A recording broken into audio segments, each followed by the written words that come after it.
বই বিক্রি করলাম 10,000 টাকায়। বইটা আমার হাতে লিখতে হবে। আমাকে তুমি উঠায় নাও, উঠায় নাও। মানুষ বলে টাউট অফ বিল। তাহলে তো আপনি ভালোই টাউটারি শুরু করছেন।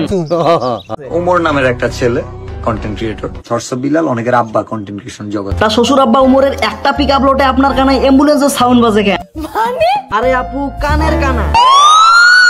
টাউট অফ বেলালের 66 পাতার 4 লাইনের একটা বইয়ের দাম 1000 টাকা। তার মানে তার হিসাব অনুযায়ী 10টা বইয়ের দাম 10,000 টাকা। তখন তাকে বলা হলো এই কয়েকটা পেজ যুক্ত বইয়ের দাম 1000 টাকা হয় কেমনে? তখন সে নিজেকে মেসি, নেইমার এন্ড রোনাল্ডোর সাথে তুলনা করলো। নেইমার CR7 এর দোকান দিলে এলাগর দিলে 500 টাকার ডিয়ার বলটা 5 লাখ টাকা দিয়ে কেনার লোক আছে। আমি নিজে হায় রে বুদ্ধিমতী মহিলা, সরি পুরুষ যে একজন ফ্যান, তার ওই জায়গা থেকে এটা ভ্যালু অফ টাইম। এখন সেই value of time, value of পার্সনের জন্য 4 লাইনের একটা বইয়ের দাম 1000 টাকা। ফ্লিপকার্টে আমি দেখলাম বিশ্বকবি রবীন্দ্রনাথ ঠাকুরের বই 250, 300, সর্বোচ্চ 400 টাকায় পাওয়া যায়। এটা ভ্যালু অফ টাইম। ভাই তোর সময়ের দাম আছে, তোর পার্সোনালিটির মূল্য আছে। আর এদিকে বিশ্বকবি রবীন্দ্রনাথ ঠাকুর, বিদ্রোহ কবি কাজী নজরুল ইসলাম সারা জীবন বাল ফালাইছে। এইটা কি কোনো কথা? আরে কাকা, এর থেকে বেশি কিছু বলা যাবে না। কারণ বিল্লালের অবৈধ সন্তানরা অনেক জায়গায় রটাই দিতে, আমরা নাকি ভিউজের জন্য তার বাপরে নিয়ে টানাটানি করি। আরে ব্যাটা মস্তিষ্ক ঠান্ডা করে ভাব, তাহলে কি উমর ভাইয়েরও ভিউ লাগবে?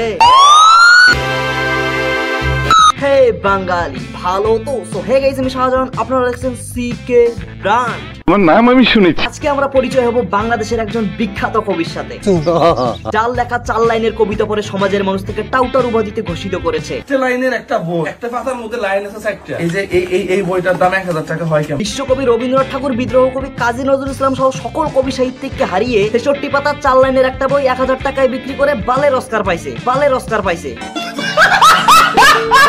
66 পাতায় লেখা 4 লাইনের একটা বই 1000 টাকায় বিক্রি করা নিয়ে কথা বললে নাকি আমরা ভিউজের জন্য ভিডিও বানাই। কিন্তু দাদা জোয়েল ভাইয়েরও কি ভিউ লাগবে? একটা লাইনের একটা বই, একটা পাতার মধ্যে লাইন আছে 4টা। এই যে এই বইটার দাম 1000 টাকা হয় কেন? এছাড়া টাউটার কবির প্রিয় সাথী আমাদের রাসেল ভাই, তারও কি ভিউ লাগবে? তুমি পারবে কিনা জানি আমি, তাও স্বপ্ন আমার একটাই, এই ট্রেন্ড কাজে লাগিয়ে হাজার হাজার পিস তাবিজ বিক্রি করতে। ভিউজ লাগবে। আর ওমর ভাইয়ের শুধু একটা পোস্ট করেছে, তাতেই তার কথা লাল হয়ে গেছে, উল্টা পাল্টা বকতেছে। সরসব বিলাল অনেকের আব্বা কন্টেন্ট ক্রিয়েশন জগৎ। ভাই অনেকের আব্বা না, তোমার যারা শিষ্য রয়েছে তুমি শুধু তাদের আব্বা। আর আপনার যদি আমার বয়সে কোনো মেয়ে থাকে তাহলে আমি আপনাকে শ্বশুর আব্বা বলে ডাকতে পারি। কিন্তু আপনি যা শুরু করেছেন ভাই, আমার মনে হয় খুব তাড়াতাড়ি আপনার শিষ্যদের হাতে ঘাড়ানি খাবেন, ঠিক এইভাবে। আবার শুনলাম টাউটার কবি নাকি সাবস্ক্রাইবার বাড়াতে আসে নাই, উনি আসছে ইতিহাস গড়তে। কার সাথে লাগছো এটা বুঝতেছি। লাগালাগি নিয়ে কথা বলে অন্যকে থ্রেড দেয়, ইনি আবার ইতিহাস গড়ে কেমনে এটা বুঝতেছি না বেশি একটা। তবে এই কথাটা বুঝে গেছি, দেশে নতুন এক পাগলের আবির্ভাব ঘটছে। আমি যদি কালকে বলি যে তোমার অবয়বকে সাজায়া জুতা আমি নিক্ষেপ করবে আমার ফ্যানরা, এ নাকি এসব বলে ইতিহাস গড়বে। চাচা, টাউটার বিল্লাল সোশ্যাল মিডিয়া আসার আগে অলরেডি ইতিহাস গড়ে ফেলছে, এখন শুধু সেগুলো পরে লেখা বাকি। আমার ক্যারিয়ারে 100টা দেশের রাষ্ট্রদূতের সাথে আমার দেখা হয়েছে। কথা কোন শালায় বাংলাদেশ সরকারকে নোবেল দিছে? নোবেলটা সরকারের কাছে নিয়ে এর পেছন দিয়ে ভরে দেওয়া হোক। আবার দেখলাম টাউটার বিল্লালের এক গন্ধযুক্ত শার্ট কেনার জন্য তার শিষ্যরা নাকি লাইন ধরে দাঁড়িয়ে থাকে। আমার লাল শার্টটা, এই যে শার্টটা বিক্রি করে দিব, বিক্রির টাকাটা একটা ফ্যান ফলোয়ারকে দিয়ে দিব নাকি একজন অসহায়কে দিয়ে দিব? টাউটার বিল্লালের একটা বইয়ের দাম 1000 টাকা, কিন্তু সেটা যদি নিজের হাতে লেখে তখন তার দাম বেড়ে হয় 10,000 টাকা। বই বিক্রি করলাম 10,000 টাকায়। বইটা আমার হাতে লিখতে হবে। আরে ভাই, আপনিই তো রবীন্দ্রনাথকে বিশ্বকবি আর কাজী নজরুলকে বিদ্রোহ কবি উপাধি দিয়েছেন, আর তুমি কবি তোমার 4 লাইনের কবিতার জন্য বালের উপাধি পাইছো, সেটা কি মানা যায়? আমার মনে হয় তোমাকেও 4 লাইনের কবিতার জন্য একটা উপাধি দেওয়া উচিত। টাউটার কবি।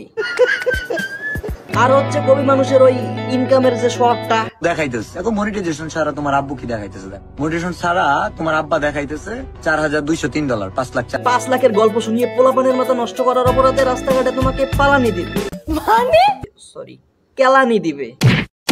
আর আমাকে উপহার দিতে চায়, প্রাইভেট কার যদি কেউ উপহার দিতে চায় সেটা ভিন্ন কথা। মনিটাইজেশন ছাড়া মাসে 5 লাখ টাকা উপার্জন করে প্রাইভেট কার উপহার চায় কোন ভিখারি? আর আমাকে উপহার দিতে চায়, প্রাইভেট কার যদি কেউ উপহার দিতে চায়, তোমাকে প্রাইভেট কার না প্রাইভেট থার দেওয়া হবে, চিপায় নিয়ে।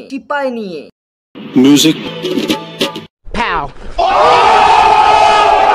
প্রাইভেট কার উপহার চাওয়াই ভিখারিকে নাকি অনেকেই আব্বা ডাকে। শর্টস বিলাল অনেকের আব্বা কন্টেন্ট ক্রিয়েশন জগৎ। তাই এই টাউটার বিল্লালের পুতেরা নিজের জন্মদাতা পিতাকে আব্বা ডেকে আগে পারিবারিক সমস্যার সমাধান কর, তারপর সোশ্যাল মিডিয়ায় ভিউয়ের আশায় অন্য কাউকে আব্বা ডাক দিও। তুমি এটা কি বললা? আর দ্বিতীয় কথা হচ্ছে, তোদের বাপের 66 পাতার 4 লাইনের কবিতার জন্য আমি কৃতজ্ঞতা প্রকাশ করি। একটা লাইনের একটা বই, একটা পাতার মধ্যে লাইন আছে 4টা। এই যে এই বইটার দাম 1000 টাকা হয় কেমন? আর যে আপদ রইল তোমার আব্বার, তোরাও আহিস, বিশ্ববালের উপাধি দিমু, বিশ্ববালের উপাধি দিমু। গণহারে রোস্ট খাইছে ভাই, টাউটার বলে কোথায় যায়, কমেডি ভিডিও চুপ থাকে নাই, রোস্ট করে দিল উমর ভাই। টাউটার কবি 4 লাইনের কবিতাকে উমর ভাই তার কমেডির মাধ্যমে পিছন মাইরা দিচ্ছে, একেবারে মায়েরে বাপ। তো গাইস, আজকের ভিডিও এতটাই ভালো, লাইক করো, ফেসবুকে দেখলে ফলো করো, এন্ড ইউটিউবে দেখলে সাবস্ক্রাইব করো।